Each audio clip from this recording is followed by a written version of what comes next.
Здравствуйте, вы смотрите программу «Актуальное интервью», в студии Надежда Саханская. Якутия ежегодно подвергается природным пожарам с наступлением жаркого летнего периода. С 1 мая в республике официально объявлен пожароопасный сезон. И вот о том, как складывается ситуация на местах и в целом по Якутии, мы сегодня поговорим. Наш гость в студии Николай Никитин, руководитель Департамента охраны, защиты и воспроизводства лесов Министерства экологии, природопользования и лесного хозяйства Республики Саха. Николай Васильевич, добрый день. Добрый день. Итак, как складывается ситуация с природными пожарами в этом сезоне у нас в Якутии?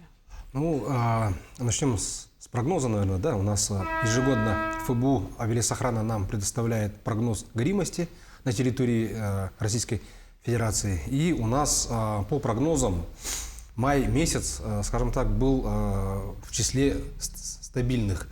Но, как показала практика, все пошло не по плану, скажем так, да. У нас с 1 мая начались уже первые пожары на территории Верхоянского и Эвено-Батантайского районов.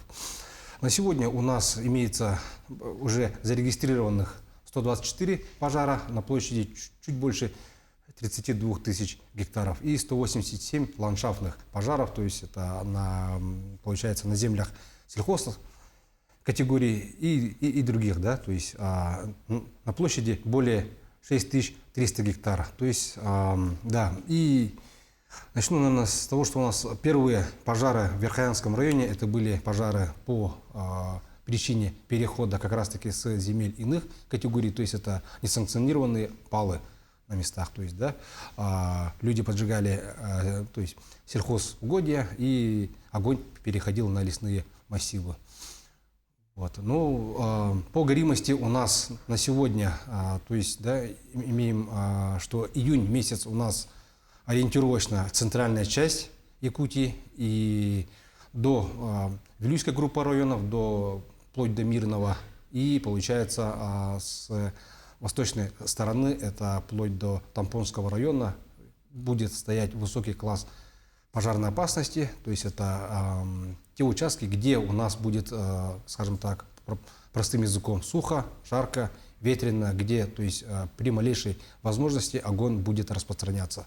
Также у нас в тех же районах прогнозируется, получается, в июле месяце, но туда добавляется у нас южная группа районов, это Алдан, Алекма, Нерюнгри, да, и получается, к сожалению, еще неутешительный такой же прогноз август месяц полностью. По прогнозам там будет стоять высокий 5-4 классы пожарной опасности с малым количеством осадков и высокой ветровой нагрузкой. Ну да, прогнозы, мало сказать, что печальные. Это же значит, что и большие риски, и убытки несут такие пожары. Конечно, конечно. Любой пожар – это в первую очередь большие затраты. В том же Верхоянском районе у нас, к сожалению, там у нас дорожной системы в весенний и летний период там нету, там в основном только в зимний период между поселками, да, то есть можно доехать там рек, ручьев, болот, морей много, поэтому все переброски сил и средств лесопожарных формирований в основном только воздушными судами, то есть вертолетом. А это получается очень большие затраты, так как у нас на северных районах летный час вертолета довольно-таки высокий. Угу. Ну вот давайте поговорим, да, просто вы отметили, что для меня было на самом деле удивительно, почему в начале мая уже в арктических районах появились пожары, оказывается, это человеческий фактор. Если говорим о лесных пожарах, это все-таки конкретно стихийное бедствие или оно способствует обновлению лесов? Вопрос неоднозначный, но скажу так, у нас по итогам пожароопасных сезонов прошлых лет, да, более 98% всех пожаров – это пожары природного происхождения, то есть это сухие грозы.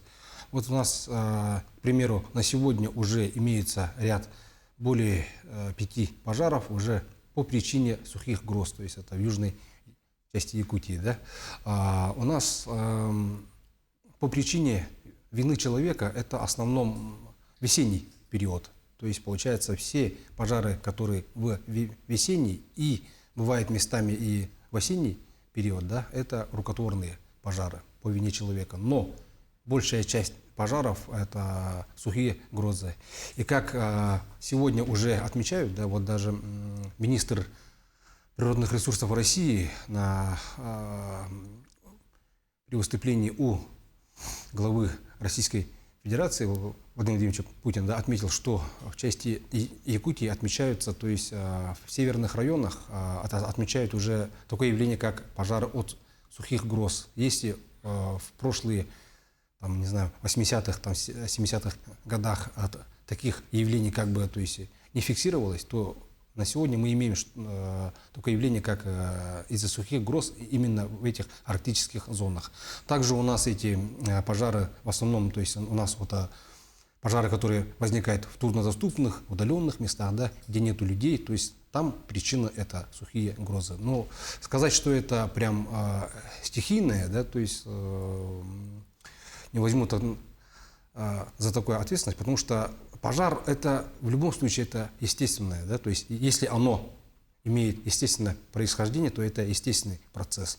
То есть при пожарах лес обновляется, это однозначно, то есть очищается от хлама, да, от там, сухой травы, там, веток выпавших, то есть там, от разных пожнивных остатков. То есть и в то же время идет обновление лесных насаждений, спелых и перестойных насаждений, которые, скажем так, в труднодоступных местах, где человек не может освоить эту древесину, да, там, получается, как раз идет обновление. У нас на территории Якутии лесовосстановление в плане естественного очень хорошо идет. То есть после пожара в течение 5 лет уже можно наблюдать, то есть получается уже есть молодняк, есть подрост, то есть соответственно уже идет естественным способом лесовосстановления.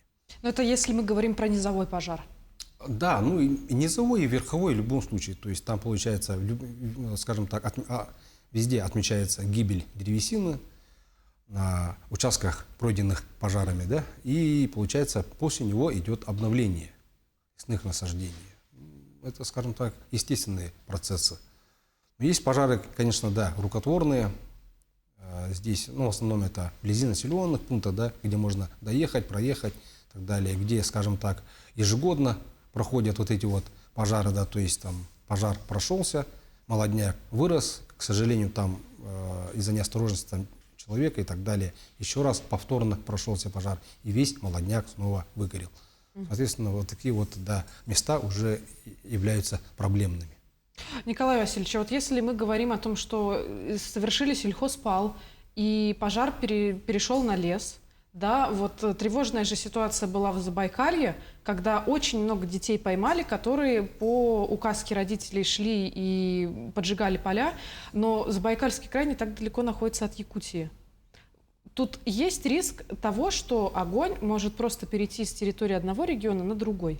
Конечно, риски всегда есть, оно уже и подтверждается, потому что с Забайкальского края уже пожары перешли в республику Бурятия, скажем так, поделились этими пожарами.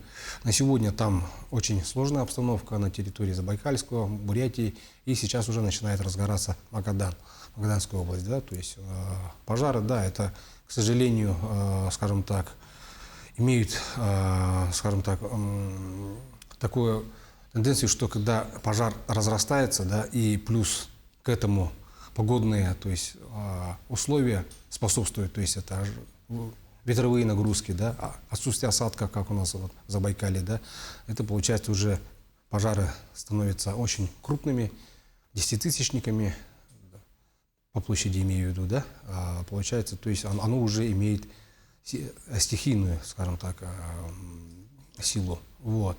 Такие пожары, да, в Якутии могут с Амурской области к нам перейти, да, получается, мы с ними граничим, но, конечно, переходы всегда были, есть и будут, наверное, то есть межсубъектовые. Мы, получается, в прошлых годах, там, позапрошлом году тоже у нас пожар возник на границе с Амурской областью, он перешел на территорию Амурской области, да, соседи, скажем так, приняли эстафету, тоже потушили эти пожары, ну, вот так вот. Давайте тогда поговорим с вами о профилактике. Какие есть меры для предотвращения пожаров? Да, как известно, любой пожар легче не допустить, да, чем его тушить, но у нас принцип, скажем так, всей профилактики, он как раз-таки направлен на информирование местного населения о, получается, правилах поведение в лесах, да, ну и вообще в целом в природе, да, что нужно соблюдать, какие-то правила, что нужно принять и куда в случае чего звонить. Работа ведется у нас, получается, по администрациям, школам, учреждениям, то есть у нас и получается в период охоты особенно, да, у нас получается инспектора выделяют охотникам, то есть разрешения и брошюры, да, вот. Также проводятся патрульно-рейдовые мероприятия, то есть получается на тех местах, где, ну, на сенокосных угодьях, на местах большого скопления людей, то есть места отдыха на реках, ну, то есть возле рек, озер и так далее. И в период охоты это интенсивно увеличивается. Ну и при, скажем так, высоких классах пожарной опасности и в тех районах, ну, в основном, где, то есть, плотность населения больше, там у нас и, соответственно, патрулирование больше. То есть ведется работа с населением по предупреждению и, скажем так, по поимке тех лиц, по вине которых произошли, то есть там сельхозпожары или же лесные пожары. Давайте поговорим еще о лесовосстановительных работах, потому что, наверное, самая масштабная работа была проведена в горном районе, когда горели леса очень обильно несколько лет назад. Да, вспоминается 21 год, там, получается, порядка 8 миллионов гектаров было пройдено огнем. Но если говорить про лесовосстановление, скажем так, у нас ежегодно Якутия там в числе тройки лучших, да, по России по выполнению мероприятий по лесовосстановлению. Мероприятия по лесовосстановлению включают в себя там искусственное, комбинированное и, естественно, лесовосстановление. Лесовосстановление еще и у нас ряд мероприятий финансируется за счет федеральных средств, то есть доводится в виде госзадания нашим подведомственным учреждениям для проведения тех или иных работ по естественному лесовосстановлению. Также мероприятия по искусственному и комбинированному лесовосстановлению выполняются арендаторами лесных участков в соответствии с 212 федеральным законом. То есть, если говорить простым языком, сколько вырубил, столько и посадил, получается. Вот у нас, ну, в принципе, работа продолжается, работа идет. Надеюсь, и в этом году мы будем в числе лучших по России.